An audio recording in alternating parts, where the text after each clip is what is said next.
विसरू नको तू मला ह्या मालिकेच्या आजच्या भागाचे अपडेट जाणून घेऊया आपल्या आजच्या या व्हिडिओमध्ये. चला तर मग प्रेक्षकांनो सुरुवात करूया. तर आपण आता इथे पाहतोय की आता इथे वैदेही आणि सूर्या हे दोघंजणं एकमेकांच्या समोरासमोर बसलेले असतात. आता वैदेही ही सूर्याला म्हणत असते, चला करूया ऑर्डर. त्यावेळी सूर्या म्हणतो, मॅडम तुम्हाला जे हवं आहे ना ते तुम्ही सांगू शकता. आमचा सूर्या हा पूर्ण इकडच्या भागात वर्ल्ड फेमस आहे काय. त्याबरोबर ती म्हणते, अरे वा वर्ल्ड फेमस का. त्यावर तो म्हणतो, हो मग एकदम वर्ल्ड फेमस. त्याबरोबर मग आता लगेचच वैदेही म्हणते, खरंच तुमची कस्टमरची स्वागत करण्याची जी पद्धत आहे ती मला खूप आवडली. तुम्ही कस्टमरचं स्वागत हे अगदी छान पद्धतीने करता. त्याबरोबर आता लगेचच तो म्हणत असतो, अहो ते तर आपल्याला सूर्यदादानी. त्याबरोबर लगेचच आता पटकन सूर्या त्याचा हात पकडतो आणि म्हणतो, ऑर्डर घ्यायला आला होतास ना तू, मग घे ना भावा पटकन ऑर्डर तू. त्याबरोबर लगेचच तो म्हणतो, हो हो हो ऑर्डर घ्यायला आलो आहे. मॅडम ऑर्डर सांगा ना तुम्ही काय मागवायचं आहे तुम्हाला. त्यावर सूर्या म्हणतो, इथं सगळं मिळतं मॅडम, कॉन्टिनेंटल, इटालियन आणि आणखीन काय असतं रे बाबा. त्यावर लगेचच त्याचा मित्र म्हणतो, चायनीज. त्यावर मग सूर्या म्हणतो, हां चायनीज पण मिळतं, तुम्हाला जे हवं ते तुम्ही सांगू शकता. त्यावर ती म्हणते, इथे मस्त काळ्या वाटाण्यांची आमटी किंवा काजूची उसळ मिळेल का. त्याबरोबर लगेचच सूर्या तिच्याकडे आश्चर्यचकित होऊन बघू लागतो. त्यावर लगेचच वैदेही सूर्याला म्हणते, काय रे काय झालं, असं का बघतोयस माझ्याकडे. त्यावर मग सूर्या म्हणतो, मॅडम आहो तुम्ही म्हणजे मुंबईवरून आलेले. आणि त्यावर वैदेही म्हणते, का मी मुंबईला गेले म्हणून काय मी कोकण विसरले का. अरे तू विसरतोयस का, मी कोकणीच आहे, कोकणातूनच मी मुंबईला गेले होते. मग अरे आपल्या पदार्थांची जी चव असते ना, आपल्या मायदेशीच्या पदार्थांची, ती काही वेगळीच असते रे, ती काही औरच असते, तिची ना काही जुळवणीच होऊ शकत नाही. त्यावर लगेचच सूर्याचा मित्र म्हणतो, देवा हो हो मॅडम मिळेल ना, काळ्या वाटाण्यांची उसळही मिळेल आणि काजूची उसळही मिळेल, मी आलोच. आणि तो तिकडनं ऑर्डर रिसीव करतो आणि निघून जातो. त्याबरोबर वैदेही आता सरबत प्यायला घेते. त्यावेळी पटकन आता सूर्या तिच्याकडे बघत असताना ती सूर्याला विचारते, काय रे काय बघतोयस असं. त्यावर सूर्या म्हणतो, मॅडम तुम्ही आवडता मला. त्यावर ती म्हणते, काय बोलतोयस. त्यावर सूर्या म्हणतो, तुमचे विचार खूप आवडतात मला. त्यावर वैदेही म्हणते, अच्छा अरे असं म्हण ना मग, बरं मी आलेच हा, जरा हात धुवून. हातच नाही धुतले. वैदेही हात धुवायला येते. तिथे सूर्याचे 2 मित्र बोलत असतात. खरंच सूर्या म्हणाला होता की एका आठवड्याच्या आत तो डॉक्टर मॅडमना पटवणार आणि इकडे डेटवरती सुद्धा घेऊन येणार. सूर्या बोलत होता ते त्याने तसं करून सुद्धा दाखवलं. आता त्याने डॉक्टर मॅडमना इथे डेटवरती आणलेलं आहे. चल आता तू हारलास, तुला वाटत होतं की हे शक्यच होणार नाही, पण ते शक्य सूर्याने करून दाखवलेलं आहे. त्यामुळे आता मला पैसे काढून दे पटकन, चल पैसे काढ. त्याबरोबर लगेचच दुसरा म्हणतो, अरे हो रे बाबा देतो ना पैसे, हे घे. आणि मग तो लगेचच पैसे देऊ करतो. त्याबरोबर आता हे सगळं बोलणं वैदेहीने ऐकलेलं असतं. आता सूर्याचे मित्र मागे फिरतात तर मागे वैदेही असते. वैदेहीला बघून ते म्हणतात, मॅडम पण वैदेही तिकडे थांबत नाही. ती तिकडनं पुढे चाललेली असते. आणि तिकडून पुढे जात असताना आता वैदेहीला सतत सूर्याच्या मित्रांचे ते शब्द आठवत असतात. सूर्याने चॅलेंज जिंकलं आणि त्याचबरोबर मग वैदेहीला सूर्याने तिच्याबरोबर घालवलेला तो सुंदर क्षणांचा वेळसुद्धा आठवतो, ज्यामध्ये सूर्याने तिला मैत्रीसाठी हात पुढे केला. त्यानंतर तिने मैत्री एक्सेप्ट केल्याच्यानंतर तो खूप मस्त जोरजोराने नाचला. ते सगळंच वैदेहीला आठवत असतं. त्याने तिच्यासाठी ती स्कूटी आणली, ते सगळंच. आता ते सगळं आठवल्याच्यानंतर मग मात्र वैदेही ही डिस्टर्ब होऊन जाते. तोपर्यंत इकडे केक आलेला असतो. तर सूर्या आता वैदेही ही तिथे आल्याच्यानंतर वैदेहीला म्हणत असतो, मॅडम इतक्यात आता वैदेहीला तिच्यावर फुलांचा झालेला वर्षाव आठवतो. सूर्या म्हणतो, मॅडम बघा आपल्या मैत्रीचं सेलिब्रेशन करण्यासाठी मी केकसुद्धा मागवलेला आहे. त्यावेळी वैदेही काहीही न बोलता तिची बॅग तिकडनं उचलते आणि चाललेली असते. सूर्या तिच्या मागे येतो आणि म्हणतो, मॅडम अहो काय करताय, कुठे चाललाय अशा. त्यावर वैदेही काहीही बोलत नसते. सूर्या आता पुन्हा तिला विचारतो, मॅडम काय करताय असं, कुठे चाललाय तुम्ही. त्यावर वैदेही सूर्याच्या एक कानाखाली मारते. आता वैदेही कानाखाली मारून तिकडनं चाललेली असते. त्यावेळी सूर्या पुन्हा तिची वाट अडवतो आणि म्हणतो, मॅडम थांबा. जोपर्यंत तुम्ही अशा कुठे निघून चाललाय हे मला सांगत नाहीत ना, तोपर्यंत मी तुम्हाला कुठेही जाऊ देणार नाही आहे. त्यावर वैदेही म्हणते, का मला इकडनं न जाऊ देण्याची सुद्धा बेट लागली आहे का तुझ्या आणि तुझ्या मित्रांची? त्यावर सूर्या म्हणतो, मॅडम काय बोलताय तुम्ही, हे बेट? त्यावर वैदेही म्हणते, हो बेट लागली आहे का मला इथून न जाऊन देण्याची बेट? सूर्या म्हणतो, मॅडम हे बघा तुमचा काहीतरी गैरसमज होतोय. त्यावर वैदेही म्हणते, गैरसमज होत नाहीये, झाला होता. उलट आता तर माझा गैरसमज चांगला खणखणीत दूर झालाय, समजलं ना? तुला काहीच वाटलं नाही हे असं वागताना? मला वाटलं होतं तुला मैत्रीची किंमत आहे, तुला माणसांची भावनांची कदर आहे. पण नाही, माझं चुकलं, मी चुकीचा विचार केला. मला वाटायचं तू फक्त दशावताराचा अभिनय करतोस, पण नाही रे, तू तर मैत्रीचा सुद्धा अभिनय करतोस चांगला. खऱ्या आयुष्यात सुद्धा तू खूप चांगला आर्टिस्ट आहेस, खूप चांगली ॲक्टिंग केलीस तू माझ्याबरोबर मैत्रीची. त्याबरोबर मग लगेचच सूर्या म्हणत असतो, हे बघा मॅडम. त्यावर ती म्हणते, मला काही ऐकायचं नाही आहे, मला जायचं आहे, मला जाऊ दे. आणि मग वैदेही तिकडनं रडत रडत निघून जाते. त्याबरोबर मग मात्र आता सूर्याला कळलेलं नसतं की नक्की वैदेहीला झालं आहे तरी काय. सूर्यासुद्धा खूप जास्त डिस्टर्ब झालेला असतो. वैदेही त्याला बोलून गेलेले शब्द त्याला सतत आठवत असतात. मला एकटं राहू दे, मला तुझ्याबरोबर काहीही बोलण्यामध्ये काहीच इंटरेस्ट उरलेला नाही आहे. आता ते सगळं आठवून सूर्याला वाईट वाटतं. त्याच्यानंतर मग आता लगेचच पुढे आल्याच्यानंतर वैदेही सूर्याला त्याचे पैसे परत करते आणि म्हणते, हे माझ्यासाठी केलेली प्रत्येक गोष्ट तिचे पैसे आहेत. त्याबरोबर सूर्या म्हणतो, मॅडम अहो हे पैसे म्हणजे? त्याबरोबर वैदेही म्हणते, हिशोब क्लिअर. आणि त्याच्यानंतर ती आता तिकडनं गाडीवर बसत असताना सूर्या म्हणतो, मॅडम हे बघा तुम्ही. त्यावर वैदेही म्हणते, अशा भावनाशून्य असलेल्या माणसाबरोबर ना मला काहीही संबंध ठेवायचे नाही आहेत. आणि ती तिकडनं आता निघून जाऊ लागते. त्याबरोबर सूर्या मात्र तिथे तसाच अजूनही उभा असतो. सूर्याला ह्या सर्व घडलेल्या प्रकारामुळे खूप जास्त हर्ट झालेलं असतं, खूप वाईट वाटलेलं असतं. तर दुसऱ्या बाजूला इकडे आता घरामध्ये सगळेजण खायला बसलेले असतात. वच्ची स्वतःच्या हाताने आता बाबांना खाऊ घालत असते. तर त्यावेळी आता इकडे सूर्या मात्र ते पैसे बघत असतो आणि म्हणत असतो मनातल्या मनात, मॅडम मी तुमच्याशी ना कधी खोटं बोललो, ना कधी खोटं वागलो. मी जे बोललो ते कायम खरं होतं. माझी मैत्री कायमच खरी आणि निखळ होती, जी तुम्हाला खोटी वाटते सध्या. पण मी कधीही खोटं वागलेलो नाही आहे. तर दुसऱ्या बाजूला इकडे आता बाबांना खूप जोरात असा ठसका लागतो. त्याबरोबर आता इकडे जी सूर्याची बहीण असते तिच्या कानात मात्र आता मोठंच्या मोठं हेडफोन असतं, त्यामुळे तिला बाबांच्या ठसक्याचा आवाज जात नाही. त्याबरोबर मग मात्र इकडे वच्ची तिच्यावरती चिडते. वच्ची म्हणत असते, काय गो, माणसाचा जीव जाईल खोकून खोकून तरी तुका कळणार नाही? हां, कानात लावलास ना डबडा, तो काढ पहिला. त्याबरोबर ती लगेचच फोन कानाचा बाजूला करेपर्यंतच तिथे लगेच मामी पाणी घेऊन येते आणि वच्चीच्या हातामध्ये देते. त्याबरोबर वच्ची लगेचच ते पाणी घेते आणि अहो घ्या घ्या, जरा पाणी पिऊन घ्या म्हणजे तुमका बरं वाटेल असं म्हणत त्यांना पाणी पाजते. तर दुसऱ्या बाजूला तोपर्यंत आता पार्सल येते एक. तर इकडे आता जी आता सूर्याचे मित्र असतात ते सूर्याच्या जवळ येतात. तर आता सूर्याची बहीण म्हणते, आलं आलं माझं पार्सल आलं, पार्सल आलं. त्याबरोबर मग आता वच्ची उठून उभी राहते. तर त्याबरोबर ती म्हणते की माझा मोबाईल इला, माझा नवीन मोबाईल इला, गे पैसे दे ना. त्याबरोबर ती म्हणते, पैसे? कशाचे पैसे? त्यावर ती म्हणते, मोबाईलचे पैसे. मोबाईल घेतलंय मगे मी. त्याबरोबर ती म्हणते, मोबाईल घेतलंस? तर दुसऱ्या बाजूला आता इकडे सूर्या हा गप्प, एकदम गप्प बसलेला असतो. तो ढिम्म असा हलतही नसतो. आता हे बघून सूर्याच्या मित्रांना खूपच जास्त वाईट वाटू लागतं. सूर्याचे मित्र म्हणतात, सूर्या, ए सूर्या. त्यावेळी सूर्या म्हणतो, ए गप्प बसा. त्याबरोबर ते म्हणत असतात की सूर्या, अरे ऐक ना रे, आम्ही जे काही केलं ते मुद्दाम केलं नव्हतं रे. अरे आम्हाला तर माहीतही नव्हतं की वैदेही मॅडम तिथे आहेत म्हणून, नाहीतर आम्ही असं वागलो असतो का? सूर्या, अरे तुझा विश्वास आहे ना आमच्यावर, जे काही झालं ते चुकून झालं रे, आम्ही जाणून बुजून असं काहीही केलेलं नाही आहे. त्यावेळी सूर्या म्हणतो की गप्प बसा, काही बोलू नका, काही बोलू नका. तुम्हाला कळत नाही का रे कुठे काय बोलायचं आणि कुठे काय नाही बोलायचं ते? तुम्ही कुठेही कसं काहीही बोलता.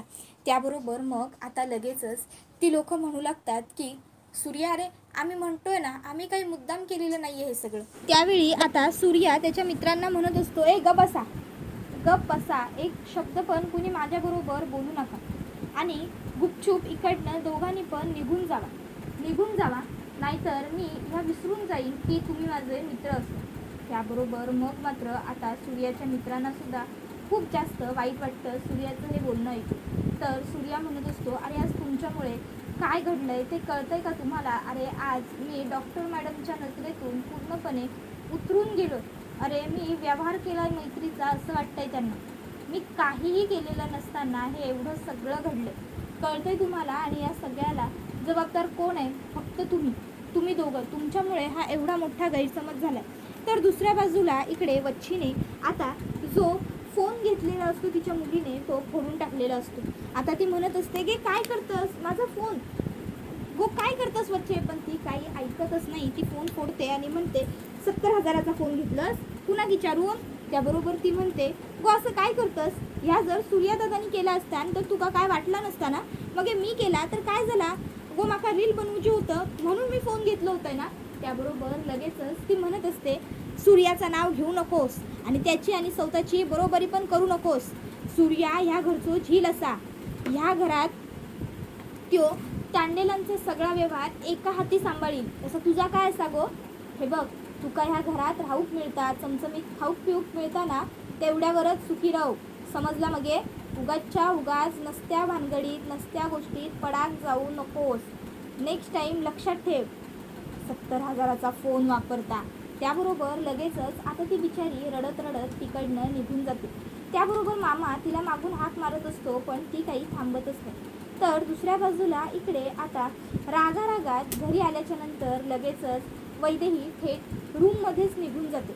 आता वैदेही रूममध्ये निघून जाते. तर दुसऱ्या बाजूला इकडे लगेचच मामा हा वच्छीला म्हणतो, तायडे जरा शांत रह. तो कित्याक बोलतस पोरा? राहू दे. हो तू जेवूक चल, निमूटपणे जेवूक बस. त्यावर ती म्हणते नको माका जेवू आणि ती सुद्धा तिकडनं निघून जाते. त्याबरोबर मग आता मात्र वच्छी आणखीन जास्त तापते. त्याबरोबर लगेच तिला तिचा भाऊ शांत करत म्हणतो, हो शांत राहू. त्या शेडावाचा काय एवढा मनावर घेतस? लहान असा बालिश असा मनान असा वागता. मी असं आहे मग मी बघता तिच्याकडे, मी समजून ती का?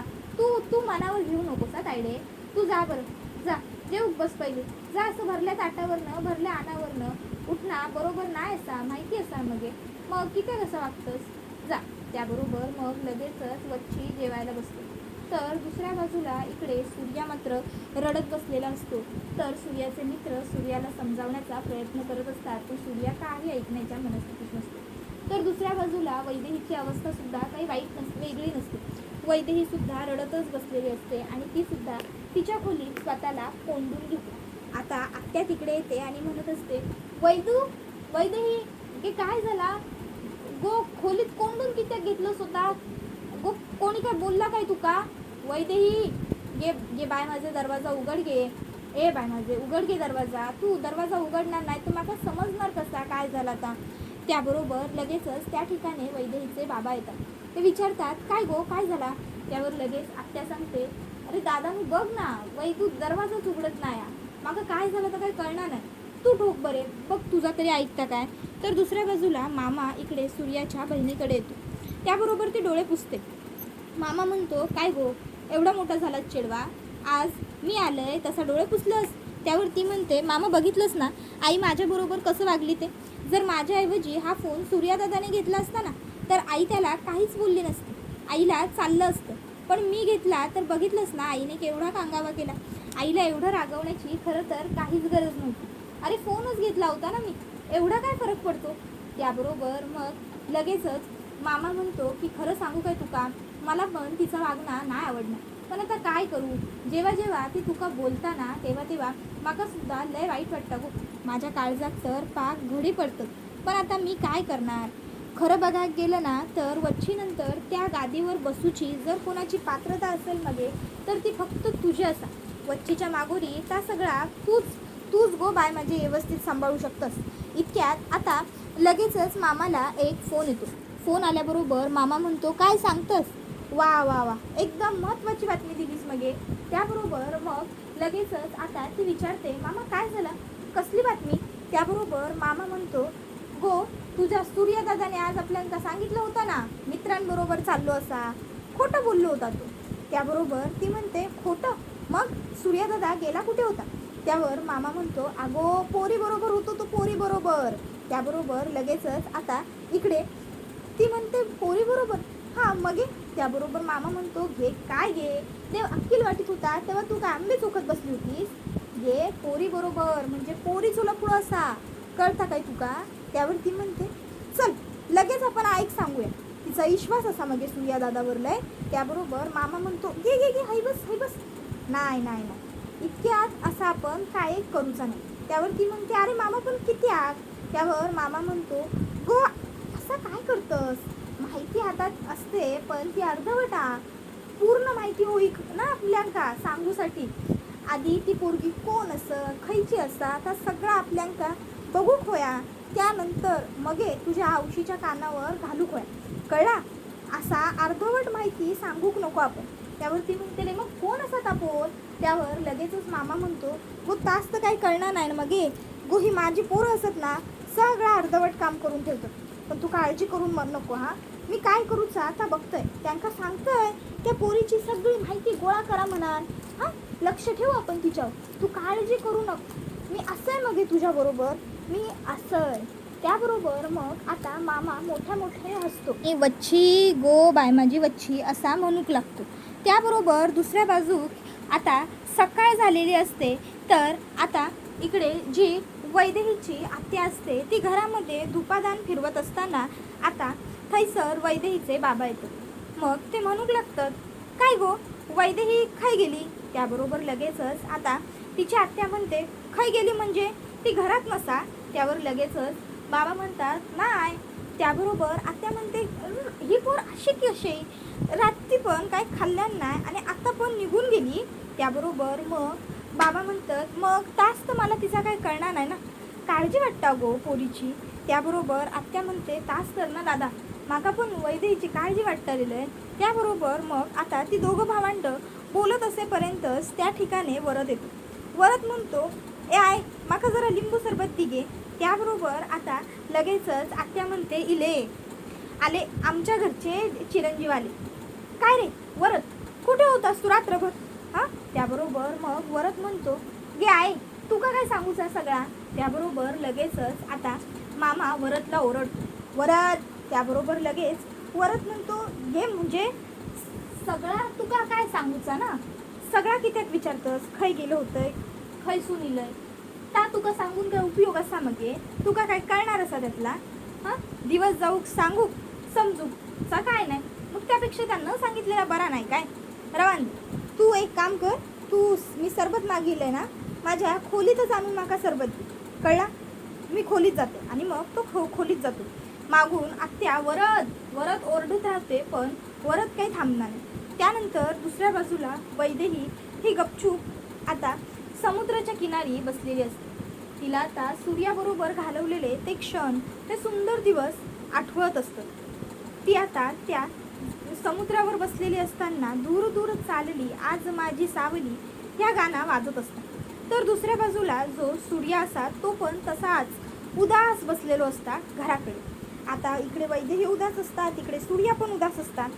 तर दुसऱ्या बाजू किती वैदेही आता सगळं आठवूक लागतात की कसं सूर्याने तिका खाऊक नेला, कसं तिने सगळं ऐकला वगैरे वगैरे. तर सगळा तिका आता एका क्षणासाठी आठवूक लागतात. दुसऱ्या क्षणी तिका तिची आणि सूर्याची मैत्री आठवतात. पुन्हा पुढच्या तिसऱ्या क्षणी तिका आणखीन दुसरा काहीतरी आठवतात. तिका असं सगळं आठवत असता. तर दुसऱ्या बाजू खैसर सूर्या बसलेलो असता. सूर्याक पण आता सगळा हळूहळू आठवूक लागतात.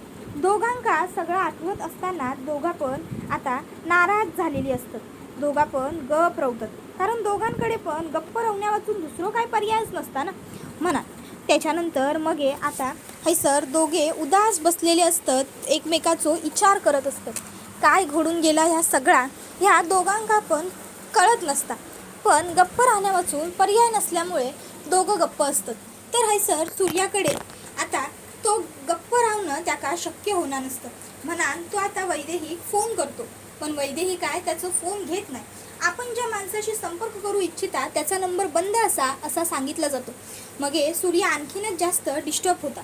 सूर्या कळत नसता की मी आता काय करू, वैदेहीपर्यंत कसा पोहोचू. तर दुसऱ्या मग दिवशी वैदेही जेव्हा हॉस्पिटलला येते तेव्हा सूर्या तिकडे येतो.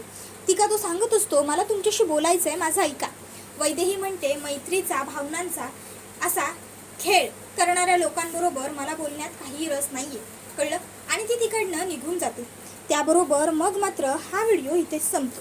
व्हिडिओ आवडला असेल तर व्हिडिओला लाईक करा. चॅनलवर नवीन असाल तर चॅनलला सबस्क्राईब करा.